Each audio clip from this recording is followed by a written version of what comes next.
Hello everybody, back here again with our vlog a day, and today is Tuesday the 22nd, and today was a lovely, beautiful day to be alive.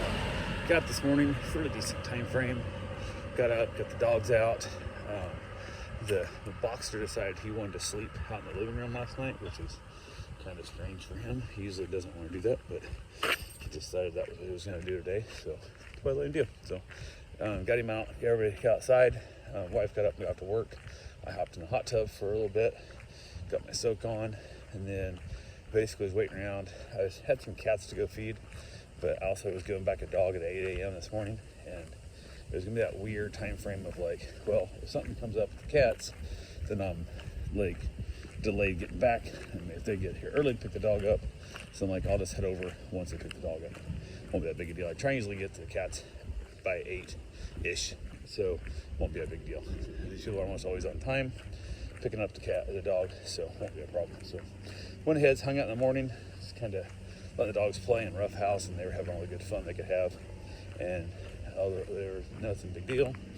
About 8 o'clock, should have been getting text any minute saying they're on their way, like sitting there, close, and they basically text saying they were on their way if they got hung up by a train or something.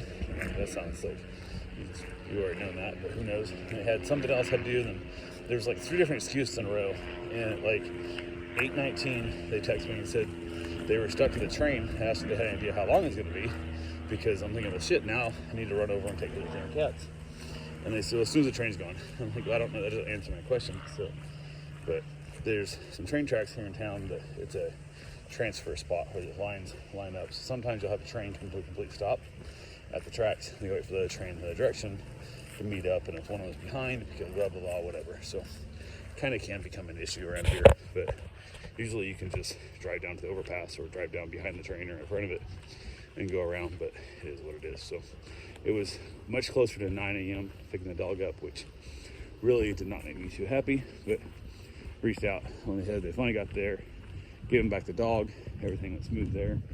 They headed out, didn't have any time to chit chat because I either should have had to do, because they're already, like an hour later, and I thought they were gonna pick the dog up. So from there, ran over to take care of the cats, jumped on the motorcycle, just because I could.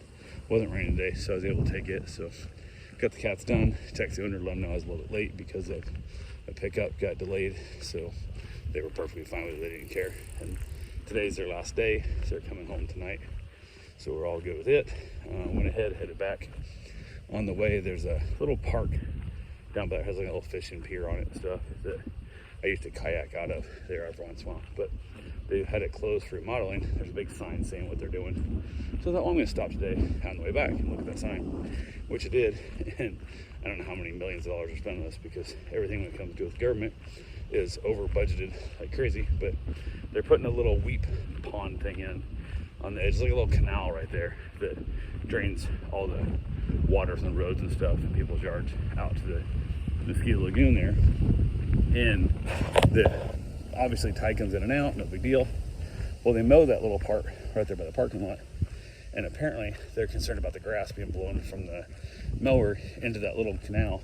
And this part of the thing is smaller than my front yard. Like, this thing is tiny. Like, it's not a very big spot at all. Like, it's probably half size my front yard that they even mow. So they are digging the bank, rebuilding the whole entire bank. Nature apparently didn't do it right, so they're building this whole new bank there, and they're putting what's called like a leap pool in, so it's gonna be like a little channel. So supposedly the guy's gonna mow the grass down into this little retention ditch, lack of a better term, and then that will allow the grass there to decompose before water washes it out. The problem with it is tide comes in and out of there, and often that part's gonna be underwater, so it's gonna float the grass out anyway. And I can't imagine with as many yards we have around here and stuff, whatnot. All this makes no sense to me at all. And I'm not a water engineer, I understand, but I was thinking for, I don't know, $100, they could have bought a bagger and just stuck a bag on the back of the machine and said, hell with it. But there's hundreds of houses up this road here that I'm sure nobody has this either. So what the hell are they talking about? This makes no sense. So, but I'm sure it's one of those government grants that everybody thinks, oh, there's a government grant, we gotta take it so we can spend all this money. But our government spends money on tons of shit we don't need. This is just one of those wasted government projects. We got docks and stuff here that people use every day for fishing and enjoying family time and picnics and all kinds of stuff that are still beat up from the hurricanes. That one's like 2 years old, hasn't been fixed yet. And I'm like, you're spending more money to dig a ditch next to a canal that's going to flood, that does what purpose, instead of putting a dock in, which probably would cost the same or less. But hey, I'm not in charge of anything, so it doesn't matter, I guess. It just seemed like a really big waste of time. And this is the one fishing dock that was used. I mean, I never went down there, wasn't at least somebody down there fishing. Every time I went by there, always somebody using it. Now it's gonna be closed for months while they dig a ditch next to it, which again, makes no damn sense to me at all. But hey, whatever makes them happy, I guess. So there's that. Got back to the house, let the dogs back out, let them play around a little bit. Everybody was good to go. And then another dog got picked up today, about, I don't know, 10:30 in the morning, something like that. Dog got picked up, went home. Everything was good there. We chatted and stuff and talked about different things. And they got back from the trip, how the trip went. They wanted to make sure I didn't get out and vote, because they're not going to tell me how to vote. They want to make sure I get out and vote, though. So it made me laugh. So I said, I don't talk about, I like Dolly Parton, I don't talk about who I vote for, who I don't vote for, and if and when and who, and all you do is piss off half the public. And I said, the one thing I will say is, I don't recall the last time I was excited to vote for somebody because I thought they were going to be great for our country, as opposed to I'm voting for the lesser of two evils, which is how it's been, I'd say, most of my life. So I've been 18. I don't recall having a president that I thought, oh, that's going to be a great president, as opposed to, oh, that's just less shitty president than what we could have voted for the other way. So it's a sad state of the country. As many smart and competent people we have, the two candidates they give us each time is pretty terrifying. So, but yeah, got done there, hung out with the last little dog by herself. She's kind of a needy little shit. So she's a lot of fun and stuff, but she wants to be touching at all times. Like, she's definitely a Velcro dog. So, but yeah, went ahead, hung out with them, got a little bit of yard work done, got a couple little things taken care of here and there, and basically just waited for my wife to get off work. Went and got my run in. From there, as I was running, she finally texted us on the way home, trying to figure out what we're going to do for dinner. And she's supposed to be making, she went to see her father actually at the hospital. Went and saw him, and then she's got to do the stuffed pepper still. And she had not done those yet. The time it takes to make those and everything else, it's like another hour. So I'm like, well, that puts us in closer to like 8 o'clock again to eat. So do you want us to do the chicken and rice and vegetables? And she goes, yeah, let's do that. So we knocked out chicken, rice, and vegetables, left her a little bit of chicken for tomorrow's lunch. Some vegetables and rice also got it made up for her, so she's got lunch tomorrow as well, which is good.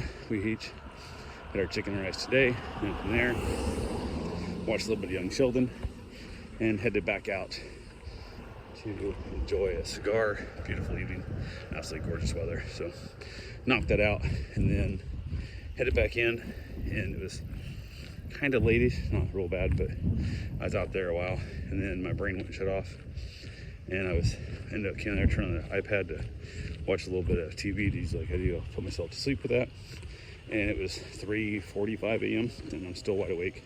She rolled over about 3:30 and asked me why I was still awake. I said, I have no idea. Why are you sleeping? She laughed at me. So I said, brain won't shut off, so I'm just awake. So that was pretty much what I had for the day. Oh, I did get a text about 11:20 at night saying they got home with the cats, which I asked them to let me know when they get back so I don't have to worry about the cats. And she said, well, we can let you know in the morning, we can let you know at night when we get in, but like 11. I said, let me know at night. I don't have to think about it, and I don't have to worry about getting in the morning and possibly texting them to see it, waking them up and all that good stuff in case they want to sleep in. So I was still clearly up at that point. So yeah, got that text, and it was good to know that they made it home and everything looked good and they were happy with my service. So it's always a good feeling when people make it back safe and alive. So anyway, that's all I got for now. We'll talk to you guys tomorrow. Have yourself a safe, wonderful day. Thanks for watching.